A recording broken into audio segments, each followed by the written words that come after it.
Okay, now I'm recording. And as I just said, this class is a review of the material focusing on after the midterm exam until now, the end of the semester, for behavioral economics. I will share with you a screen that, right now doesn't have it on. Let me just make sure it's on there. There we go. This one, share. Okay, I think maybe you guys can see what I'm seeing, which is topics. Let's see. No, this won't move. Topics from pre-midterm that could be on the final exam. I listed all of these things as, sort of the maximum. I'm not necessarily going to ask about every single one of these things, but this is the superset of things that I could ask you about on the final. And if you recognize these four, mostly those are things we did after the midterm anyway.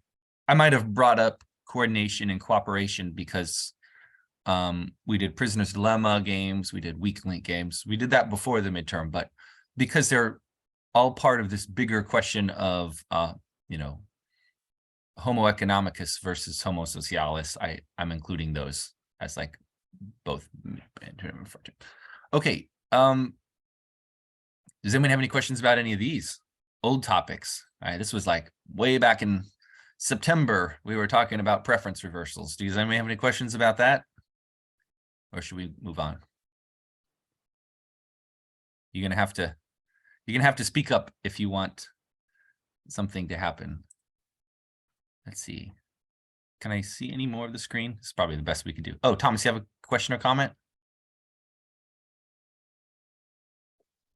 Is the prospect theory the idea that once preferences are modified by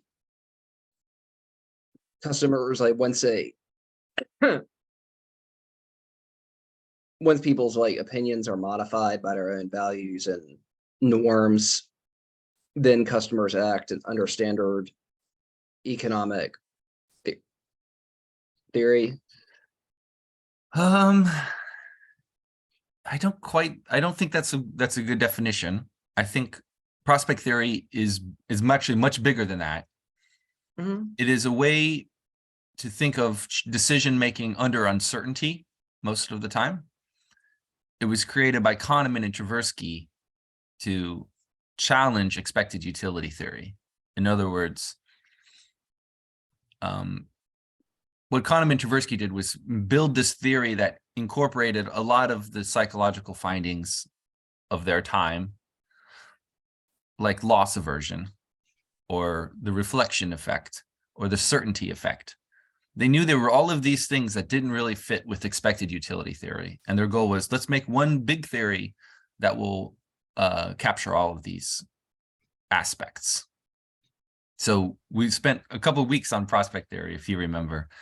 And what I'm telling you now about this exam is that I'll only ask you about the value function. I'm not even going to ask you about the other part of prospect theory, which was the probability weighting function.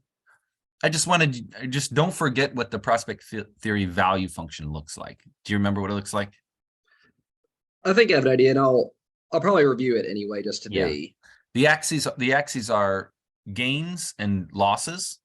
Oh, I don't know if it's mirrored for you what you're seeing. Gains to the right, losses to the left, and the y-axis is value, not utility, but value. That's how they think of it in terms of what's the value to a decision maker. And the function looks curved. It looks concave up and to the right, and it looks convex down and to the left. And there's a kink right at the origin where it's steeper in the domain of losses than it is in the domain of gains. Yeah, because you get people. That's the value function. Because I remember people feel losses more than they feel gains. Correct. So loss aversion is built into the value function. Yeah. And the reflection effect is built in too. If you remember the reflection effect, it says people tend to be risk averse in the domain of gains. But if you flip that thing and make it the domain of losses, then people suddenly become risk seeking. And that could be explained by the value function. Like the horse gambling story. It's kind of like that, yeah. Well, there's a weird thing about the horse gambling effect, which is that if you go to a horse track, you're already there to gamble, right? If you're a risk averse person, you're not going to go to a betting track. The whole point of betting is to take a risk. So that particular effect is about which horse do you bet on? Do you bet on a horse that gives you a large payout, or a horse that gives you a small payout? And at the end of the day, you're more likely to bet on a horse with a large payout because it's more likely to make up all of the losses that you had the rest of the day. So that's actually not about sort of risk-taking behavior. It's more about the sort of quantity of gains that are needed to make up for all of your losses. It changes depending on what time of day it is. Does that make sense? Mm-hmm. Okay, so really all you need to know about the prospect theory is that, yes, there's this value function that is different from a utility function. Utility function looks a certain way. Value function looks different. The biggest difference, I would say, is that a value function has a reference point. That point right in the middle where the two axes meet is very important. That's the reference point. And all of the things that could possibly happen to you in your life are compared to that reference point. At least that's the theory of Kahneman and Tversky. If anything that could happen to us is better than our current reference point, then we're in the domain of gains. If it brings us to a worse point, we're in the domain of losses. But everything is relative to the reference point. That's the big idea of the prospect theory value function. I shouldn't spend too long on it though, because that's before the midterm, and as I told you before, the final will focus on the material after the midterm. And I think our first module for that was this big idea that there's like two types of humans. There's Homo economicus and Homo socialis. Of course, that's not true. I don't believe that there's like two subspecies of humans. The truth is humanity comes in a big spectrum, and this is just a convenient way to talk about the fact that sometimes people are very self-interested and sometimes they're pretty pro-social. And that's just what we call it. And then we talked about these four, I think there were 4 ways that we focused on that they were different. Yeah. Fairness, reciprocity, cooperation, and honesty. Each of those came with like, what would Homo economicus do? What would Homo socialis do? And what do people actually do? Those are kind of the things to know about all of those, right? You guys have any questions about any one of those in particular? Fairness, reciprocity, cooperation, or honesty? Which one should I talk about? Thomas has his hand. No. Actually, Good. I did actually have a question. Good. You said you said like people are either like pro Homo economicus or pro Social. social, and then you said, "Oh, that's not true." Were you making a joke, or was that, or No, should we assume no, that? I'm absolutely sincere that if you took 100 people and tried to measure them in terms of how generous are they versus how self-interested, how cooperative are they versus, exploitative or something like that, what you would find is a spectrum. You wouldn't find like these two separate groups of people where these guys are always self-interested and these guys are always what's best for the group. I hope something I taught you in this class is that there are a lot of nuances to these results. Sometimes like a really small thing can change what you do. Calling something, saying that you're negotiating instead of asking. What's the difference? Well, that small difference is enough to change people's behavior. And I think that's true for all of these games as well. The ultimatum game, the trust game, prisoner's dilemma games. There aren't just like two distinct groups of people. There's a big spectrum. For the purposes of teaching you about these games and these results, it's nice to have these two polar opposites. Here's what a perfectly self-interested person would do. Here's what a perfectly pro-social person would do. And here are the results. The results are some combination of the two. Mhm. Okay. Does that make sense? I think so. Okay. Like the ultimatum game. For example, no one's suggesting which one of these we talk about. I'll pick the ultimatum game because that's a big one, I think. What actually happens in the game? Well, first of all, what's the standard theory predict? That the first mover gives the smallest possible offer to the second, and the second mover accepts. It's called a proposer and responder, right? If everybody were Homo economicus, then all of the proposers would offer like one coin out of 100, and the responder would accept. Is that what actually happens? No, it's the furthest from that, pretty much, because the most common offer is 50-50. And most people, a really high amount, are over 30%. So even when people are a little greedy and they take more than 50, it's usually, they still offer usually about 30% to the other person. And the responders also violate the predictions of self-interested economics because they reject offers if they're too low. We saw people in our class that somebody rejected an offer that was in the 40s out of 100. They got 40 something out of 100 and they still rejected it. Now that's a violation of the principles of self-interest, because you're giving up all of that coins, money, points, just to enforce a penalty on the person who you perceived as being unfair. So what am I going to ask you about this kind of things? It's just those are really the three. Maybe there's four things I could ask you. What would Homo economicus do? What's the best pro-social outcome? What actually happens, and like what can you learn from that? What are the conclusions of those studies? I could ask you those about any of these. The ultimatum game, the dictator game, the trust games, gift exchange game, prisoner's dilemma game, public good game, or this sort of honesty game. Actually, it's called the deception game. It's called the deception game. So for all of those, it'd be good to at least know those four things. And if you have any questions about any of them now, you could ask now.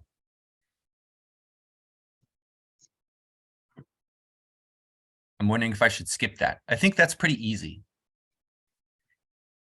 At least if you were there for class and you were paying attention, I think those results probably stuck with you in the sense that sometimes they're obvious. Like, yeah, of course people would do that. Any questions about any of those? I feel like maybe let's move on because the harder stuff is later. What do you think? I have a question. Sure, Cameron. Just about the exam generally. Is it like the last exam? Is there going to be like a matching section on it? I usually do not have a matching on the final. Just Okay. there were fewer like terms and what might you know. Okay. Just No. because the material is different, it doesn't Okay. lend itself to matching quite as well. Okay, thank you. Sure. Anything else about these four topics here?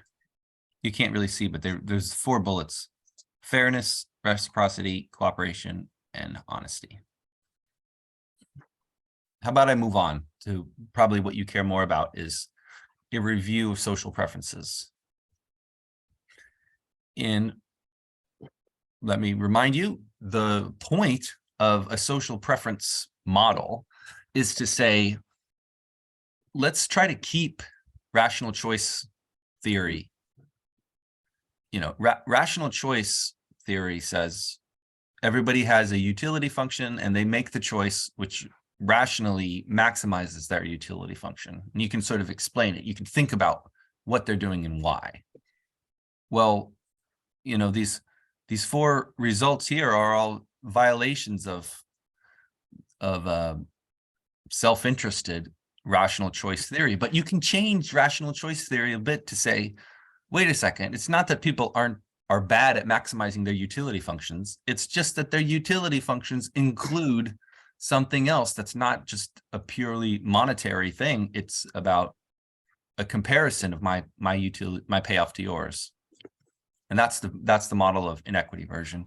Fair and Schmidt is the only model I taught you. I could have taught you a bunch of them, but I picked this one. I think it's the most popular. And it's just it's a very simple, because it's linear model that says you care about the difference between your payoff and other people in the game that you're playing. If you're playing a game and you end up getting less than somebody else, that bothers you. And that's a disutility that becomes subtracted from your utility, from your payoff. Even if you get more than somebody else, you feel a little guilty about that. And that is that gives you disutility. And they talk about these parameters, alpha and beta. Remember, alpha is the envy parameter. It's the one where you're getting less than the other person. Beta is your guilt parameter. It's when you're getting more than the other person. Yeah, Thomas? Can we review the formulas for calculating Mm-hmm. alpha and beta? Mm-hmm. So I wrote them out here, but in words rather than in the formula. Okay. It's right here. But that's not If a they're in formula. words, I probably will be able to. I don't have it written in like an equation, but I think it's worth it going over an example for you and for anyone else who's watching. Thank you. Or who may be viewing this in the future. I'm going to try to use maybe new share. No, I should know how to do just a whiteboard, right? Annotate. No, I don't want to annotate. I'm sorry. I really thought there would be like a whiteboard option. Where did it go? Zoom has changed.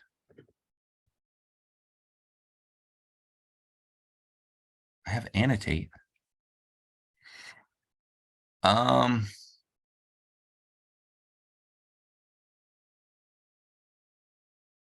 Remote control. Maybe I have to stop sharing first before I can do that. There it is. That was the answer. I had to stop sharing before I could open a whiteboard for some reason. Okay.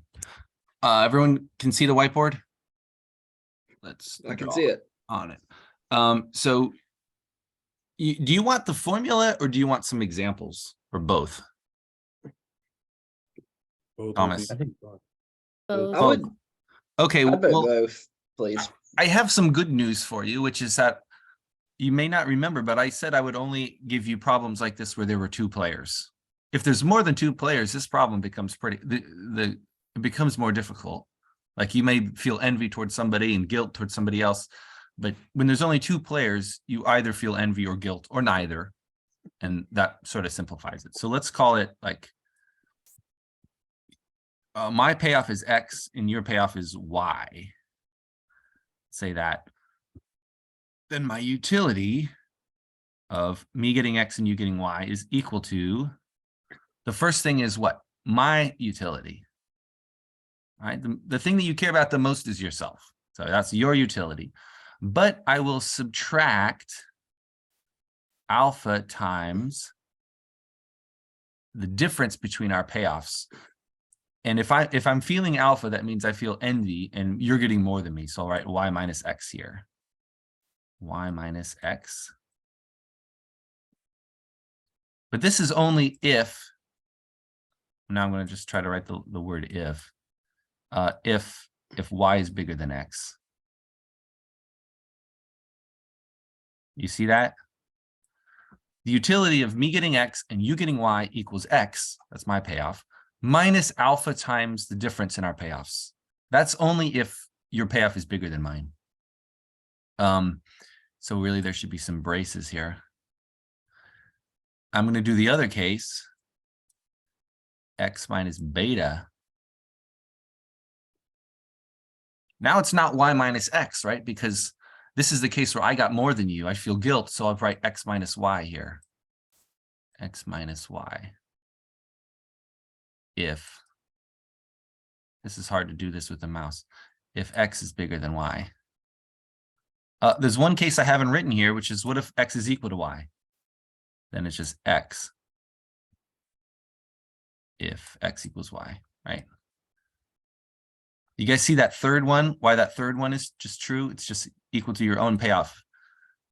So if I'm getting more, sorry, first line, if I'm getting less than you, then my utility is my payoff minus my envy parameter times the difference in our payoffs. If you're getting more than me. Another option is if I'm getting less than you, sorry, if I'm getting more than you, then my utility is my payoff minus beta times the difference in our payoffs. Once again, since I'm getting more than you, this will be a positive number. And then the third case is that we're getting the same payoff, and then my utility is just x. So this is the simplified case where there's only 2 players in the model. If you look at the original paper, you'll see much bigger thing than this. You'll see like a sigma with all the possible players, and that, you know, that formula is important in general to understand how the model can work not just with 2 players, but with any number of players in a game. But for the purposes of this class and this exam, I suggest don't worry about that n player case, just worry about this 2 player case. And really, it'd be nice if you could always know how to calculate this utility. I see Lily has her hand up. You want to say something, Lily?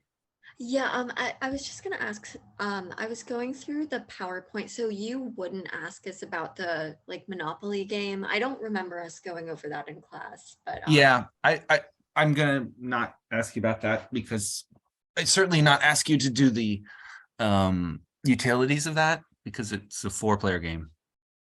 okay, awesome, thanks. Yeah, it is an example of a game where your behavior changes whether you're playing with 2 players or 4 players. You may look like you're self-interested in this 4-player game, even though you would look like you're pro-social in the 2-player game. And that's part of the power of Fair and Schmidt, is to say the environment matters. That's why I had that in there. And I think I know I left it in the summary too, even though we didn't spend a lot of time in the class talking about it, but I just left it as maybe it would help remind people of the sort of motivation of the Fair and Schmidt model, which is to say we can explain in not just one environment, but many environments why we observe this sort of behavior that we observe. Can I give you let's say an example here of Fair Schmidt? If my utility, what is my utility of getting, let's put it in the context of an ultimatum game, and you're offered 3, which means the other guy gets 7. And let's say your alpha equals, give me a number, what, 0.5? Do I need to know your beta too? In this case, it's an ultimatum game. You're the responder, the second mover. You've been offered 3. So if you accept, you'll get 3 and the other person will get 7, and your alpha equals 0.5. You might also consider, well, if I reject, what'll happen? I'll get 0 and the other guy will get 0. So delete this. So you say something? No. So the question is, to use this model, this Fair-Schmidt model, here's an example. What would the responder do if they were offered $3 out of 10? Would they accept or would they reject? You look and see which gives you the higher utility. What would somebody tell me what to write here? Let's do the acceptance. If you accept, what's your utility?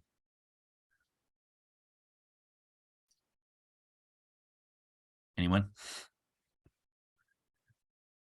Use this formula right here. It's the top line because, oh no.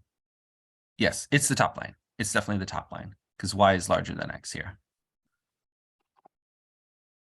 3 minus 0.5. And Thank then you. parentheses 7 minus 3.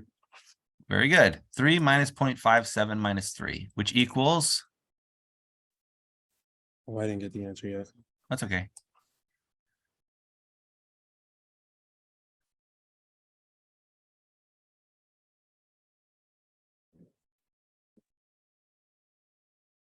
Anyone got it? I got one. Sorry. One is good.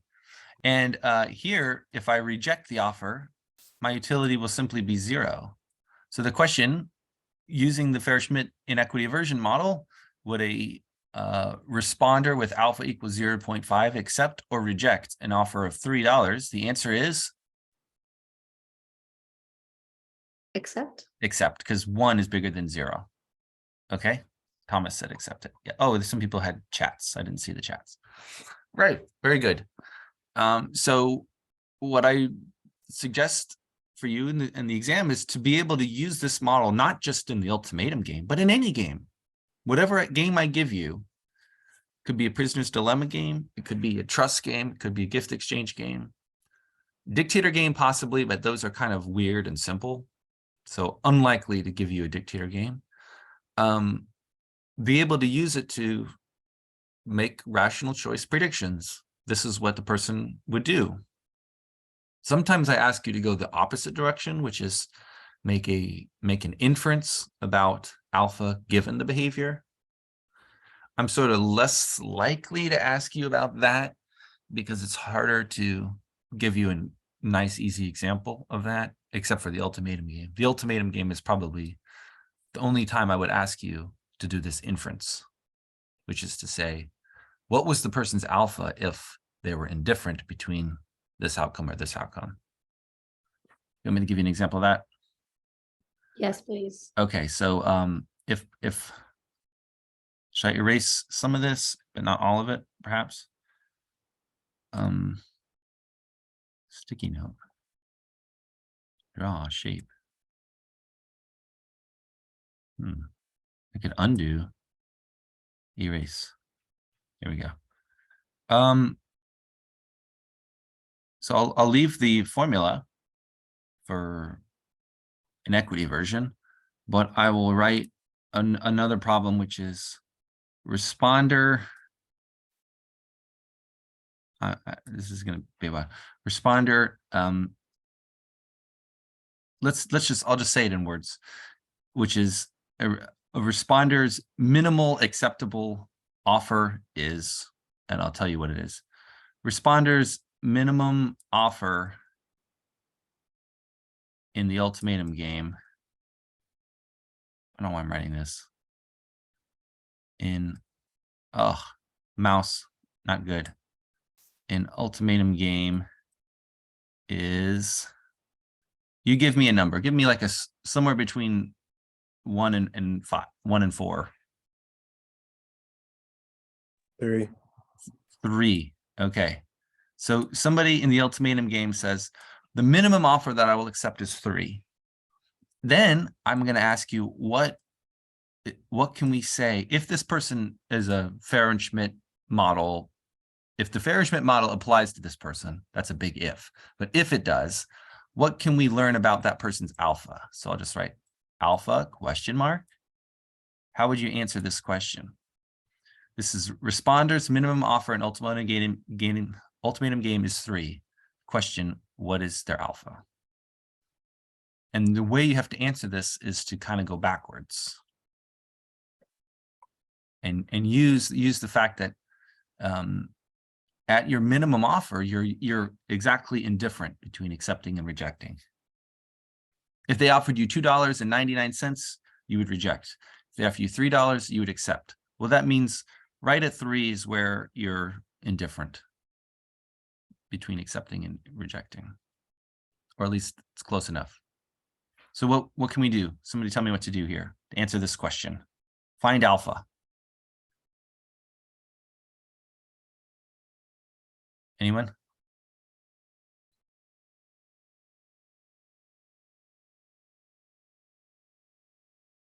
This is actually very similar to what we just did.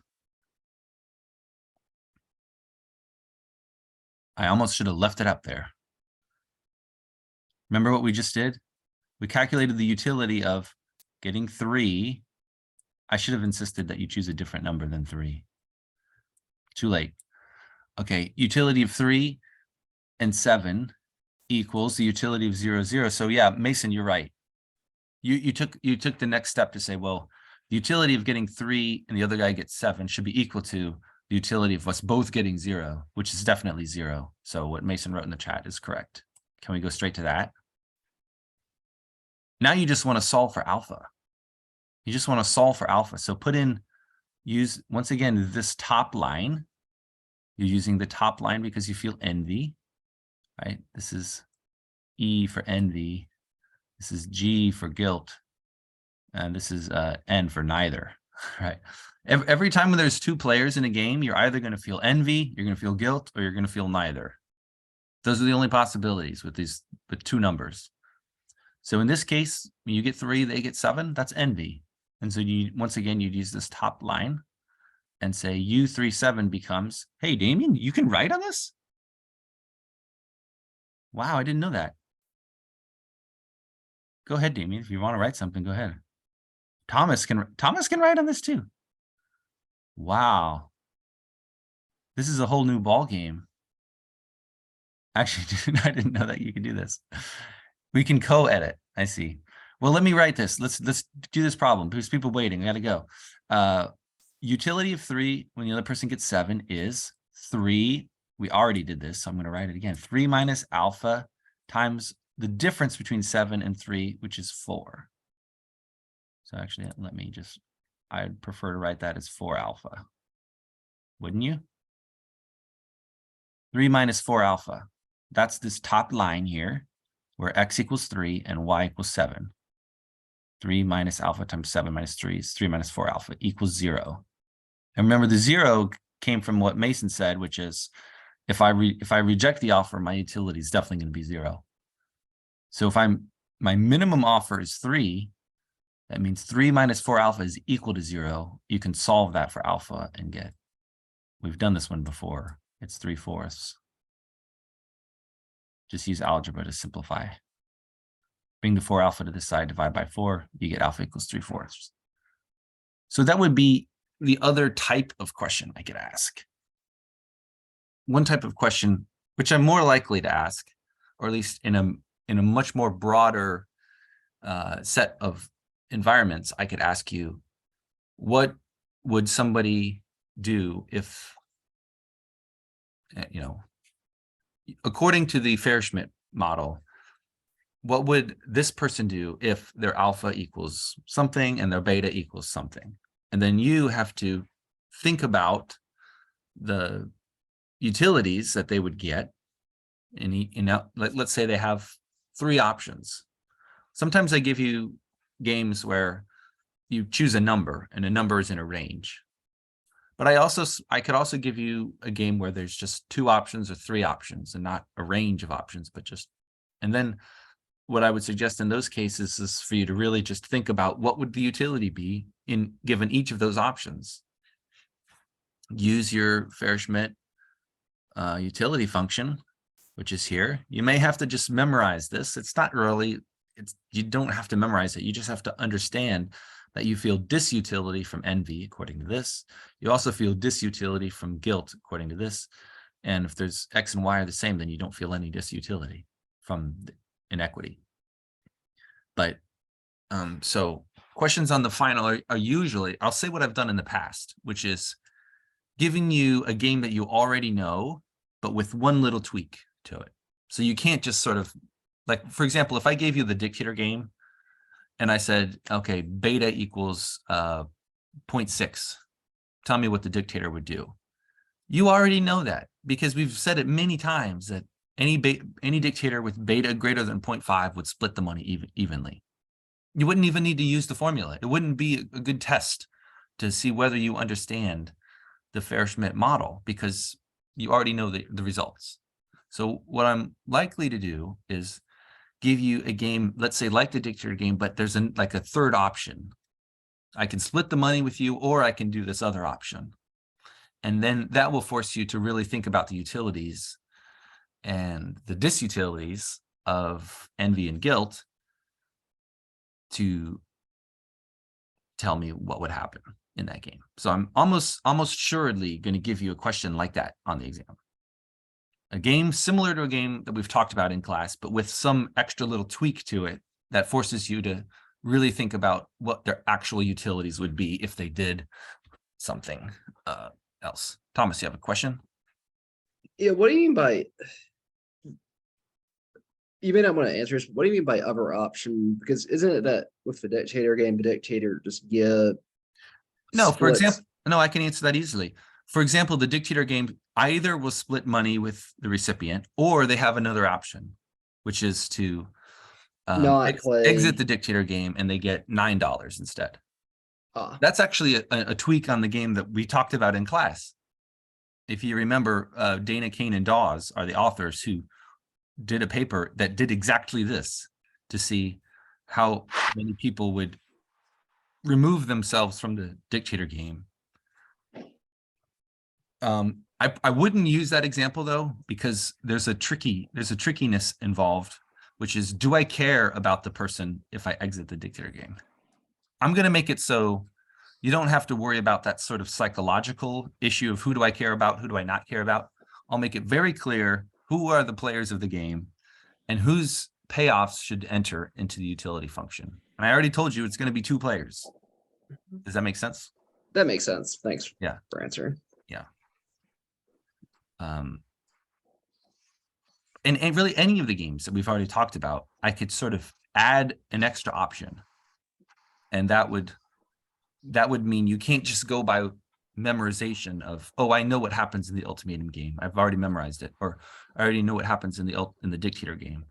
Now that might actually help you, but it's not going to be enough to answer the question. But I'm not trying to trick you. I'm definitely not trying to trick you. If you read this problem in the exam and you don't understand it, you're allowed to ask for clarification. I will try to make it clear just on the paper, but if for some reason it's not, like this idea of, do I care about this other person or not, you can ask me and I'll clarify it. What do we need here? Do we need another example of something? What do you guys want to talk about? Should we move on or more about Fair-Schmidt? You tell me what to do.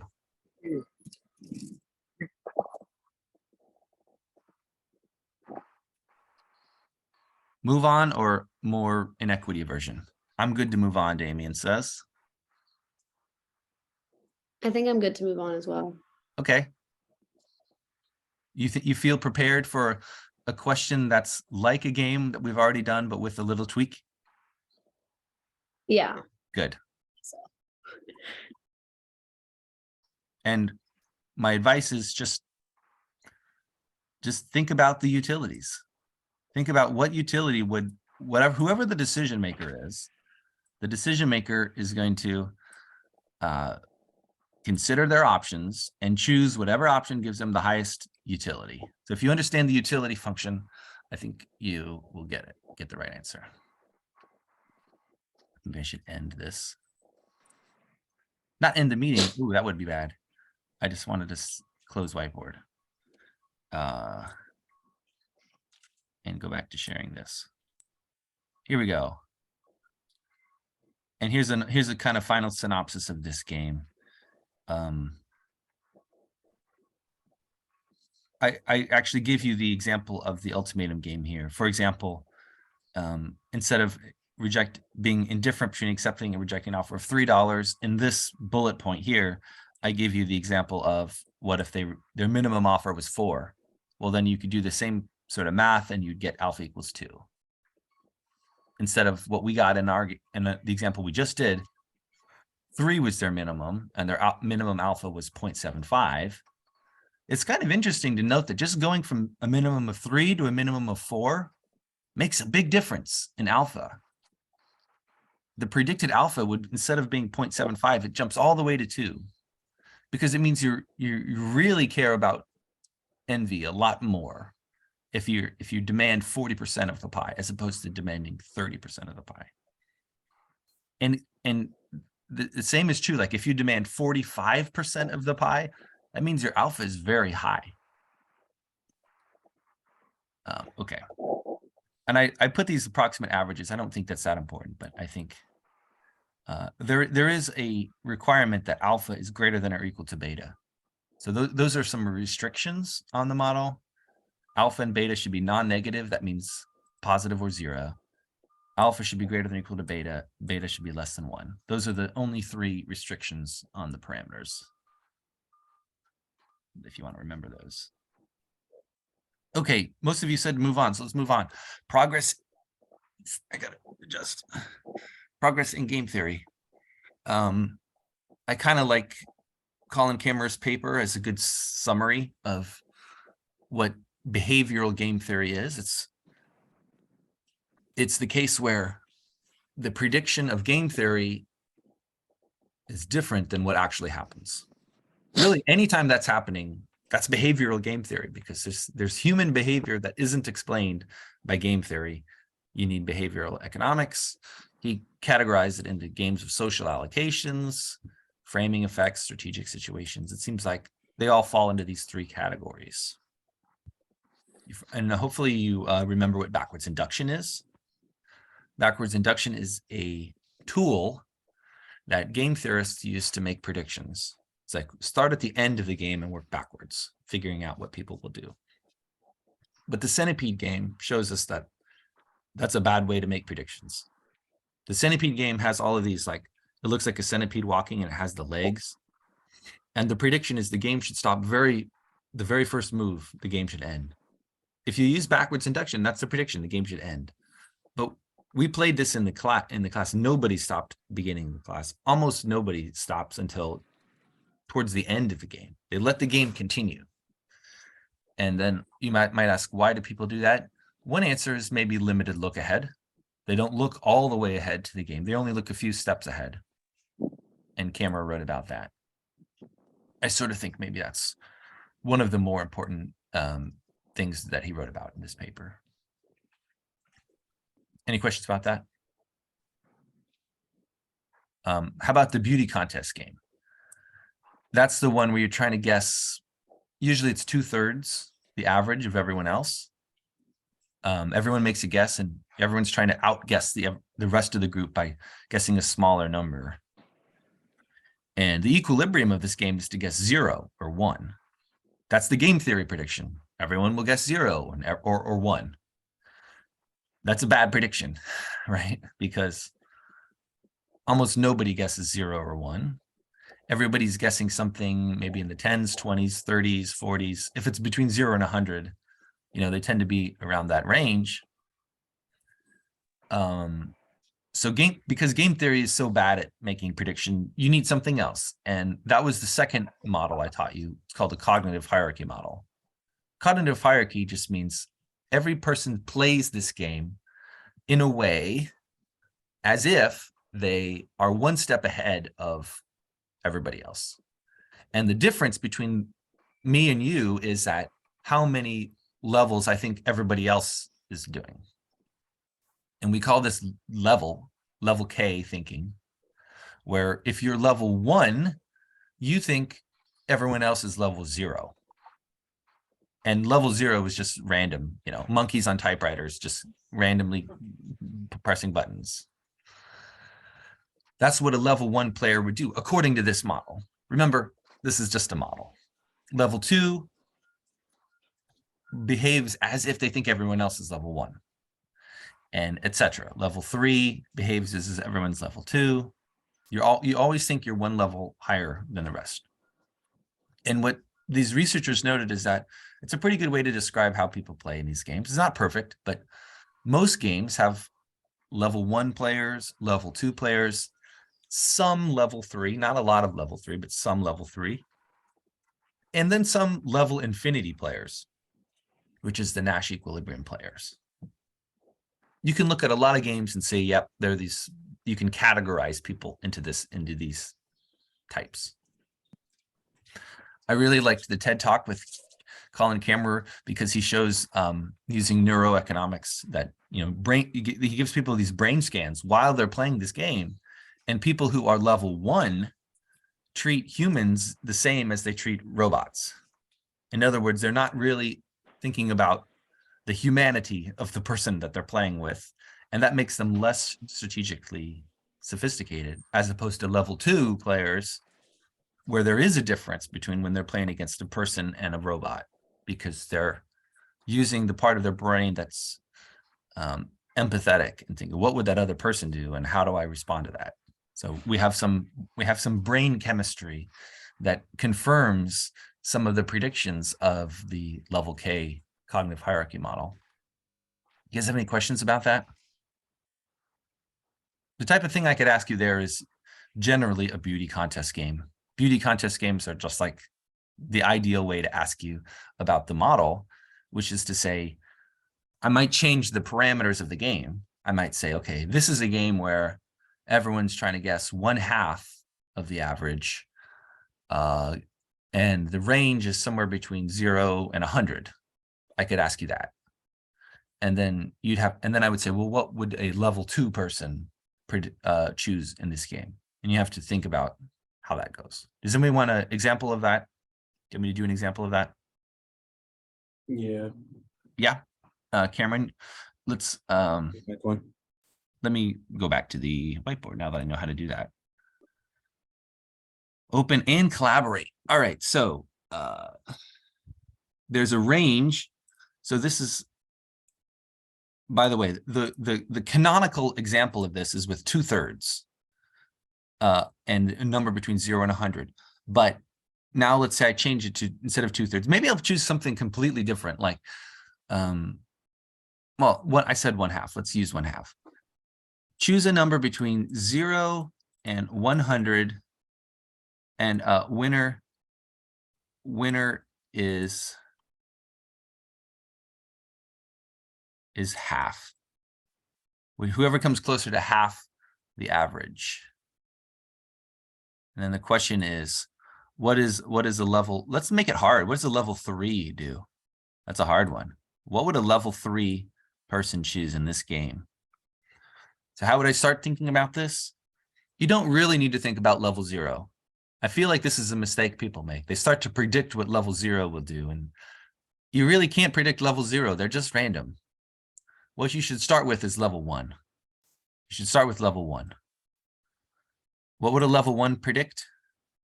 Well, they would try to guess half of the average of a bunch of random choices between 0 and 100. And hopefully it's not a stretch for you to think that the average of random choices between 0 and 100 should be 50. So what would a level 1 do? They wouldn't choose 50. They would choose 1/2 of 50, which is 25. Sorry, these numbers are not great. Level 2 thinks that everybody else is a level 1. And so they think that everyone else is going to choose 25, and they're going to outsmart them by choosing half of that. So they're going to choose half of 25, and that would be 12.5. But remember, the question is about level 3. I asked you in this example, what would a level 3 player do? Level 3 is really clever. They think everybody else is level 2, and everyone else is going to choose 12.5, but they're trying to guess half of that. Half of 12.5, it's going to involve two digits after the decimal point. Sorry about that. It's going to be what? 6.25. Sorry if that's not eligible. So that's the answer. If I say use the cognitive hierarchy model to predict what a level 3 player would do in a beauty contest game, where each player chooses a number between 0 and 100, and the winner is whoever's closest to half the average, the answer is level 3 would choose 6.25. Thomas, you have a question? In the contest, would the numbers be limited to whole numbers? No. Oh, okay. Well, so the one we played, I think it was. That's a good question. In the Mob Lab game that we played, you had to pick an integer. So how would that change it if it was an integer? In my class, I'm okay with you using decimals. But you know, if you had to use integers, and you could say this person might choose 12 or 13. Level 2 would choose 12 or 13. That means level 3, if they thought it was 12, they would choose 6. If they thought it was 13, they would choose 6 or 7, but it probably would be 6. You know what I mean? So I would Gotcha. accept that as an answer too. If you told me 6 instead of 6.25, I would understand that you just rounded and that would be fine. Okay, so rounding would be okay. Yeah. But remember, I'm going to ask you a slightly different game than this. But the same principle will apply, which is level 3 is the best response to level 2. Level 2 is the best response to level 1. Level 1 is the best response to people playing randomly. I'm not going to ask you about level 4. Level 4 is irrelevant. If you ever make it to level 4, you're being like Vicini in The Princess Bride, and you're just overthinking it. Hope you get that reference. He's the Sicilian. I can make fun of him because I'm also Sicilian, partially. Really? Yeah. Any other questions about this? Can I close whiteboard? Can I go back to the screen? Any other questions about that? We'll move on to dominated strategy, something we didn't spend too much time talking about it, but the best example was that game with ABCs for rows and the XYZs for the columns. And I had you guys think, I put you in teams and I had you sort of guess what to do. I think I did that in this class. Maybe I didn't. I think I did. But you got to this realization that if something is a dominated strategy, then no one should ever choose it. It means that there's another strategy that will always be better. So then a game theory principle is that people will never play dominated strategies. And they know that other people will not play dominated strategies. And they know that other people will not play dominated strategies, ... Turns out that's also not a very good assumption, because while it is true that people generally do not play dominated strategies, because that only takes one step of reasoning, you can't go beyond that to say, I'm thinking about the fact that you're not going to play a dominated strategy, and therefore I shouldn't play a strategy which is dominated, given that sort of iterated logic breaks down. So, I mean, I guess I could ask you something about that. Just to know that it is true people don't play dominated strategies, but maybe they go 2 steps, but beyond 2 steps, there's almost no predictive power in a game from this idea that I can iterate removing dominated strategies. 2 steps at most. Any questions about that? Almost done. Not really, but these are all pretty easy things. Social norms and market norms. The best way we have to talk about this, at least in my class, is to show you experiments where people behave differently than you would otherwise expect, like working harder, or working harder when you get no payment than you do when you get 50 cents. That's pretty unusual if you think everybody is just working for money. The truth is, people don't just do things for money. They do things because they think they're supposed to. They're being nice. It's a norm. I got it. Just again. Here you go. Sorry. That's all right. This is why I had to stay at home today. Yeah, hope you feel better soon. Thanks. Me too. The Israeli daycare, once again, it's about market norms replacing social norms, which is another result that they found. Falkencheck found this result about mice that says, when you're not the only one responsible for saving a mouse's life, you become less concerned with saving it, and even the market sort of makes you think about the price and how much you're getting out of it, as opposed to the morality of, should I do this thing to save the mouse? And they conclude that markets erode. I focus your attention on the word erode because that's what they use, and it sort of gives you this notion of, it's not that people aren't moral, it's just that being in a market, focusing on price and your own benefit from trade, over time that just kind of wears down wears down your capacity to care about other people. I mean, it's not a huge result. It's just that's what they found. And I want you to think that markets are evil because they bring out the worst in us. I'm not saying that. And I don't think they're saying that. They're just saying when there's this third party being affected, which is the mice, you do see people over time caring less about them. Like the price that they were willing to accept goes down over time. Any questions about social norms or market norms? Should go on to time preferences, self-control.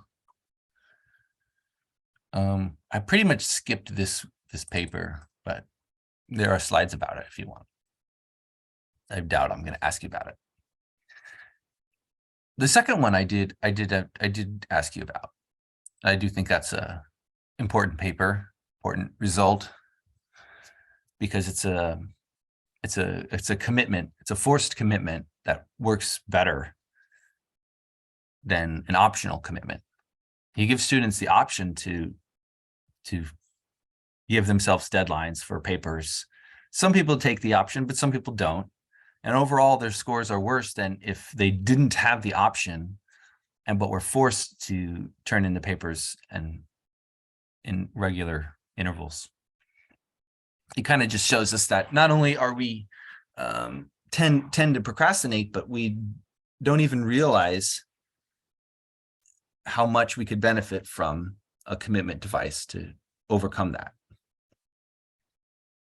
And time discounting can explain impatience, but can it explain time inconsistencies? No, it cannot, because of the mathematical argument I was making earlier, which said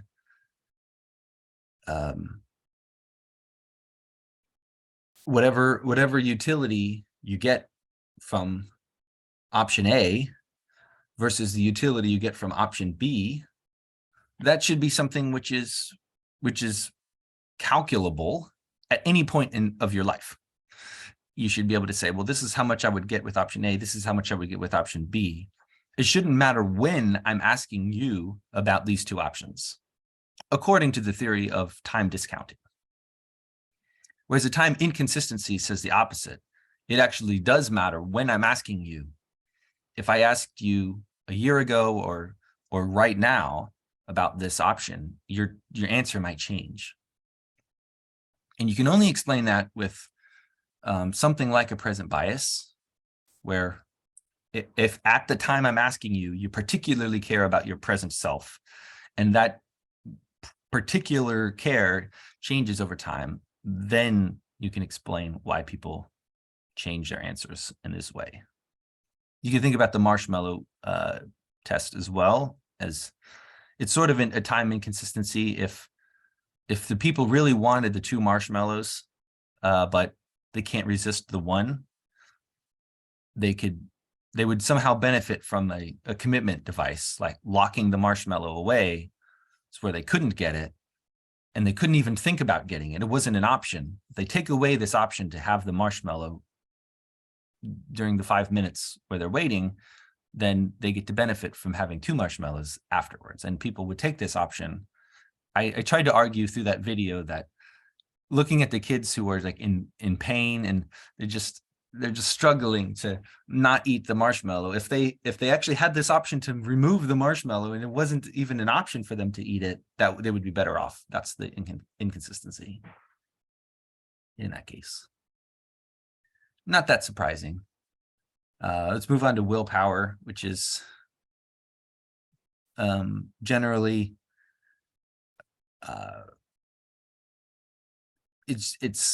I'll give you the main result. Willpower can be depleted, just like energy. If I'm run out of energy to do something, you can run out of willpower, and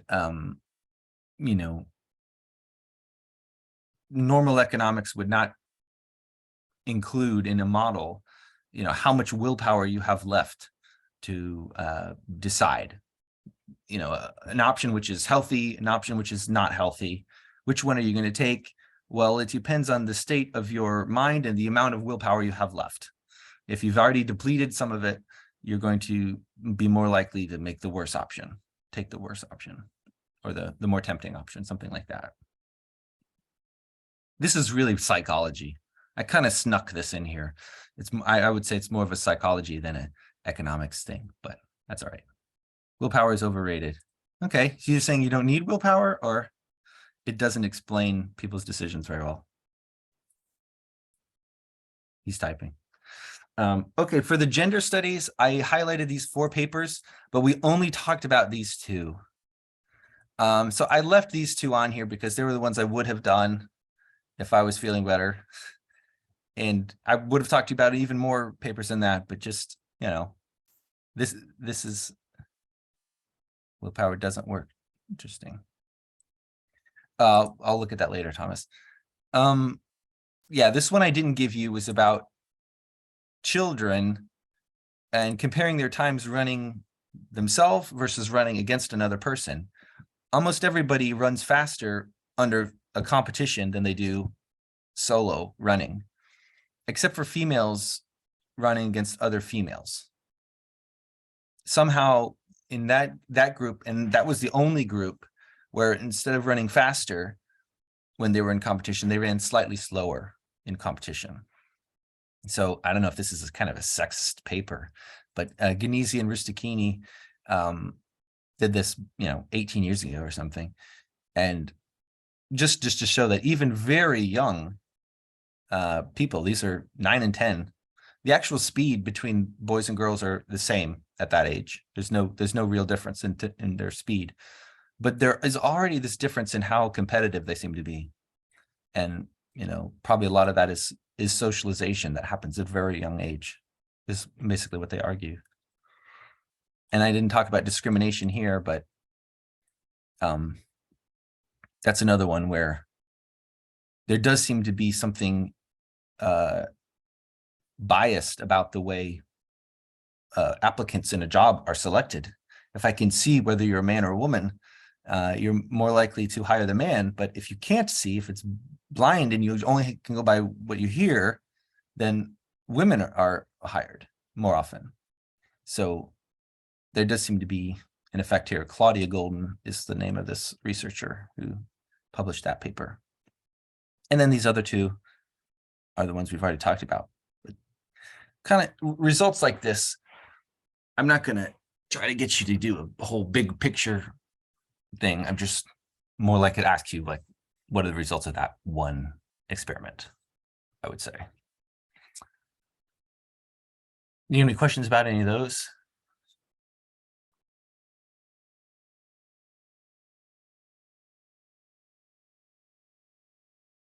What can I do to help you guys? You haven't had that many questions. Inequity aversion.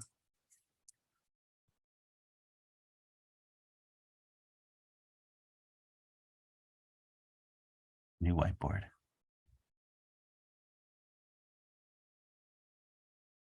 Should we talk about a alternate, dictator game with an outside option?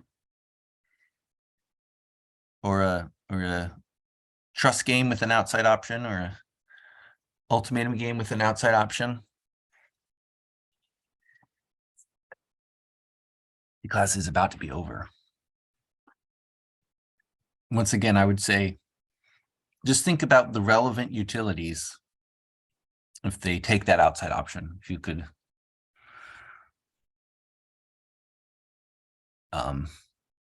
and compare them to the utilities if you don't.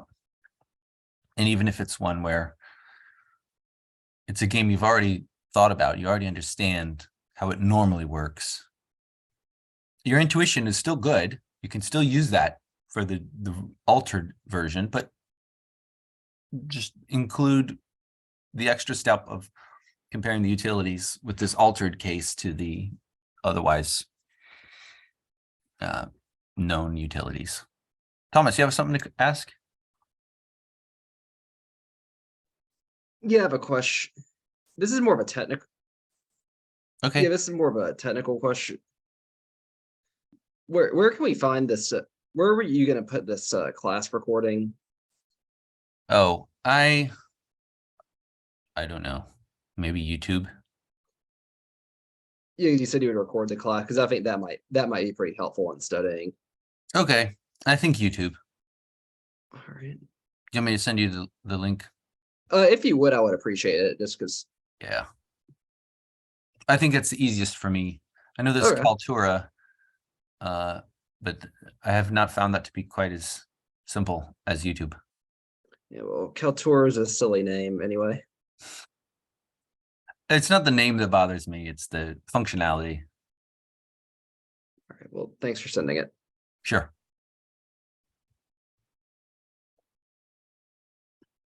You guys have any other questions? Lily? Yeah, I guess I was just curious if you think, or like if you plan on asking about any of the pre-midterm topics on like the short answer part of the exam. Like how long might I ask you what about will it just be multiple choice or will it be short answer? Yeah, I was wondering about like how in depth we should maybe Hmm. study that.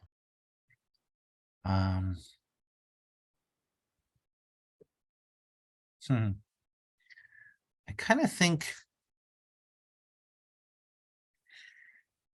trying to remember. I probably will. I mean, can I just say I probably won't have a short answer question from before the midterm, just because I think there's enough new stuff for that. If I do have a short answer before the midterm, it will be kind of very broad. Something that involves what you've learned both before and after, you know. Something Okay. broad about behavioral economics or something. All right, Where sounds good. we certainly talked about it before the midterm, but it's relevant for the whole class.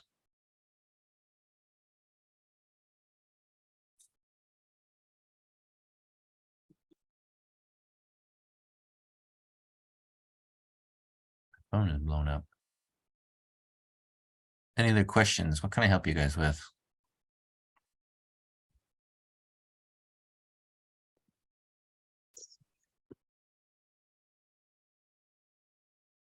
A participant has enabled closed captioning. You have a question, Thomas? Yeah, this is more like because I'm going to be taking it in the office. Mhm. Do you want me to? Do you still want me to come to class when I'm done, or? No. All right. I mean, it's not. There is no more class. The only time we have left is the final exam period, and I think I put on it 2 hours. I think you get done in. You'll be done in less than an hour. Most of you will. I said it would be from 12:30 to 2:30 would be our final exam time. But no, you don't have to come to us. All right. Thanks for letting me. Thanks for clarifying. There'd be nothing for you to do there. Sit there in silence while other people are taking the exam. And I don't think that'll be helping. I don't think that'll help with class any. No. You guys feel ready? You have 4 days. You probably have other exams to take in between then and now. So